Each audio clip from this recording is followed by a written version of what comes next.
Mega కాదు దగా DSC అంటూ రాష్ట్ర వ్యాప్తంగా వైఎస్ఆర్సీపీ మహాధర్నా చేపట్టింది. అన్ని జిల్లా కలెక్టరేట్ల వద్ద నిరసన చేపట్టింది. కూటమి ప్రభుత్వం నిర్వహించిన డిఎస్సి అక్రమాలపై సీబీఐతో విచారణ జరపాలని విద్యార్థులు, యువజన విభాగం ముఖ్య నేతలు డిమాండ్ చేశారు. డిఎస్సిలో అక్రమాలకు కారణమైన విద్యాశాఖ మంత్రి నారా లోకేష్ ను బర్తరఫ్ చేయాలని డిమాండ్ చేశారు. టీడీపీ కూటమి సర్కార్కు వ్యతిరేకంగా నినాదాలు చేశారు. డిఎస్సి అవకతవకలపై వెంటనే సిట్టింగ్ జడ్జితో విచారణ జరిపించాలని వైఎస్ఆర్సీపీ యువజన విభాగం నేతలు, విద్యార్థి సంఘాల నేతలు డిమాండ్ చేశారు.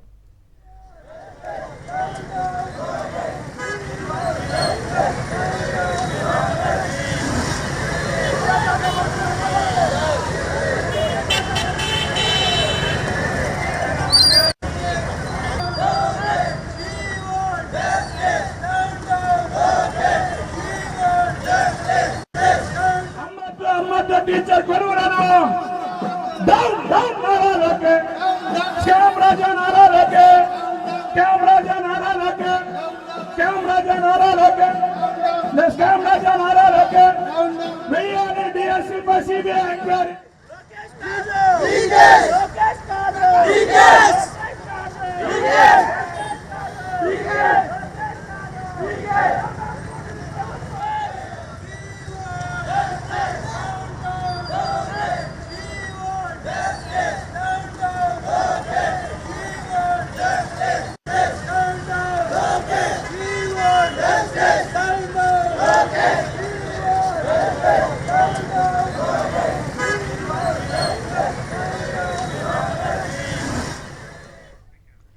డిఎస్సీలో అక్రమాలపై సీఎం చంద్రబాబు, మంత్రి లోకేష్ సమాధానం చెప్పాలని డిమాండ్ చేశారు. మాజీ మంత్రి అంబటి రాంబాబు దగా డిఎస్సీ నిర్వహించినందుకు మంత్రిగా ఉన్న లోకేష్ కు సీఎంగా ప్రమోషన్ ఇస్తారేమోనని చురకలంటించారు అంబటి రాంబాబు. ఉద్యోగులు ఎవరు మాట్లాడరే, డిఎస్సీలో పాల్గొన్న ఎవరు మాట్లాడరే అని అంటున్నారు.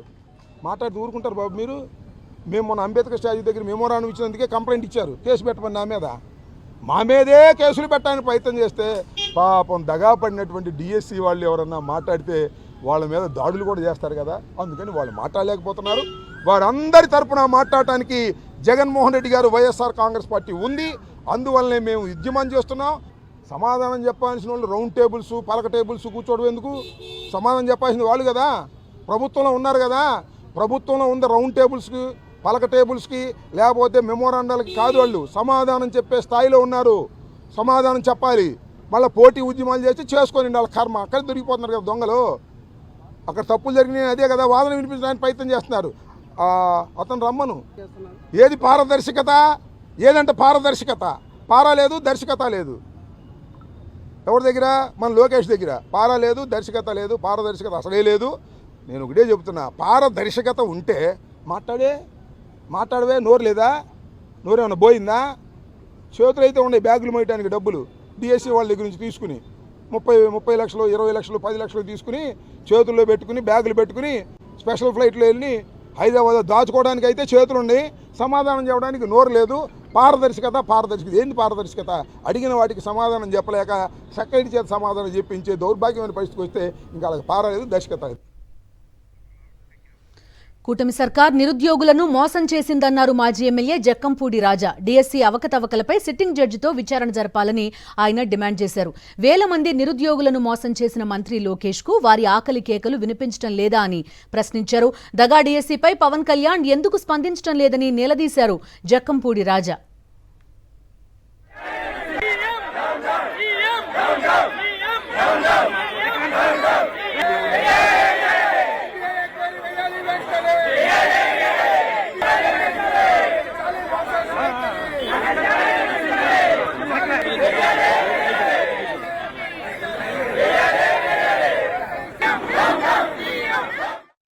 ఎవరైతే బాధితులు ఉన్నారో వారి పక్షాన వైఎస్ఆర్ కాంగ్రెస్ పార్టీ నిలబడి అడుగుతా ఉంది. వేళ రాష్ట్రంలో ఉన్నటువంటి నిరుద్యోగులకి ఉద్యోగాలు ఇస్తామని చెప్పినటువంటి ఈ ప్రభుత్వంలో ఉన్నటువంటి పెద్దలు ఉద్యోగాలు కొత్తగా ఇవ్వడం లేదు సరికదా. ఇక్కడే మనం చూస్తే స్టీల్ ప్లాంటే ఒక మనకి ఉదాహరణ, నిలువెత్తు నిదర్శనం.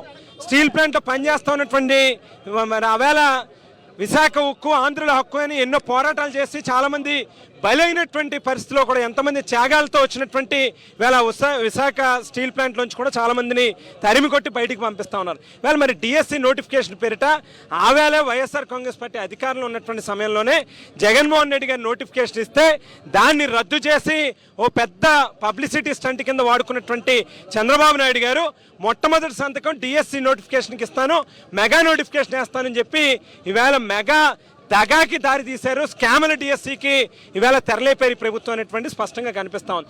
ఒకటి కాదు, రెండు కాదు, ఏది చూసినా నోటిఫికేషన్ దగ్గర నుంచి మొదలుపెట్టి మరి ఎగ్జామ్ నిర్వహించినటువంటి ప్రక్రియ కానీ, రిజల్ట్ని అనౌన్స్ చేసినటువంటి ప్రక్రియలో కానీ అన్నీ కూడా సర్వం అన్ని రకాలుగాను కూడా అవినీతిమయంతో ఈ కూటమి ప్రభుత్వం కూరుకుపోయింది. డిఎస్సీలో జరిగిన అక్రమాలపై విచారణ జరపాలని డిమాండ్ చేశారు వైఎస్ఆర్సీపీ విద్యార్థి విభాగం రాష్ట్ర అధ్యక్షుడు Panuganti Chaitanya. Paper leak, sports కోటాలో పోస్టులు అమ్ముకోవడంపై మండిపడ్డారాయన. ఈ వ్యవహారంపై సిట్టింగ్ జడ్జితో విచారణ జరపాలని డిమాండ్ చేశారు. సీఎం చంద్రబాబు, మంత్రి లోకేష్ వెంటనే రాజీనామా చేయాలని డిమాండ్ చేశారు పానుగంటి చైతన్య.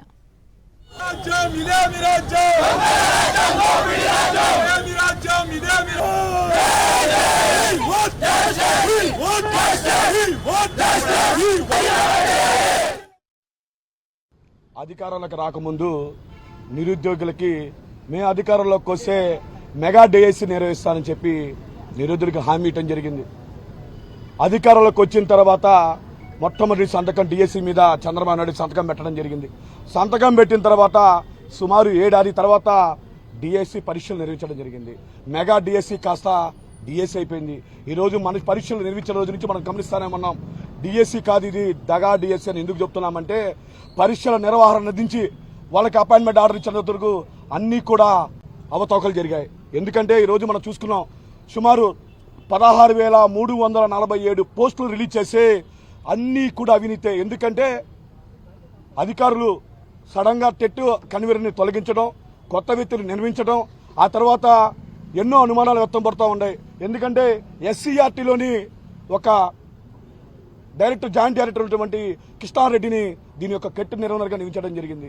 ఈ టెట్ నిర్వహణరు ఒక నారా లోకేష్ సొంత మనిషి. ఇది పేపర్ లీకేజ్ ఎలా జరిగిందంటే ఎస్సీఆర్టీలో అవుట్ సోర్సింగ్ కంప్యూటర్ ఏర్పాటు చేస్తున్న వ్యక్తి నవీన్. ఈ నవీన వ్యక్తి పేపర్లు ప్రింట్ తీయటం కానివ్వండి, ఆన్లైన్లో అప్లోడ్ చేయడం కానీ ఆ వ్యక్తే చేయడం జరిగింది. ఆ వ్యక్తి ఒక డిఎస్సి అభ్యర్థి, అతను కృష్ణా జిల్లా చెందించిన వ్యక్తి. ఆ వ్యక్తికి డిఎస్సిలో మొదటి ర్యాంక్ రావడం జరిగింది. అదేవిధంగా టీచర్ పోస్టులో కూడా 6వ ర్యాంక్ రావడం జరిగింది. మెరిట్ లిస్ట్ రిలీజ్ చేశారు. మెరిట్ లిస్టులో మొట్టమొదటి పేరు నవీన్ పేరు వచ్చింది. కానీ మొట్టమొదటి మెరిట్ లిస్ట్ రద్దు చేసి మళ్ళీ 2వ మెరిట్ లిస్ట్ వదిలేరు. 2వ మెరిట్ లిస్టులో నవీన్ పేరు లేదు. అంటే దీంట్లో అధికారులు స్వయంగా డిఎస్సిలో అవతవకలు, అవినీతి జరిగిందని ఒప్పుకున్నట్లే కదా అని అడుగుతా ఉన్నా.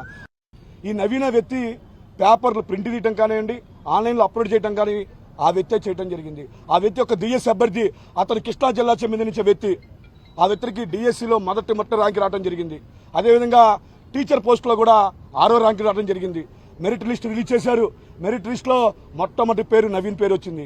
కానీ మొట్టమొదటి మెరిట్ లిస్ట్ రద్దు చేసి మళ్ళీ 2వ మెరిట్ లిస్ట్ వదిలేరు. 2వ మెరిట్ లిస్టులో నవీన్ పేరు లేదు. అంటే దీంట్లో అధికారులు స్వయంగా డిఎస్సిలో అవతవకలు, అవినీతి జరిగిందని ఒప్పుకున్నట్లే కదా అని అడుగుతా ఉన్నా.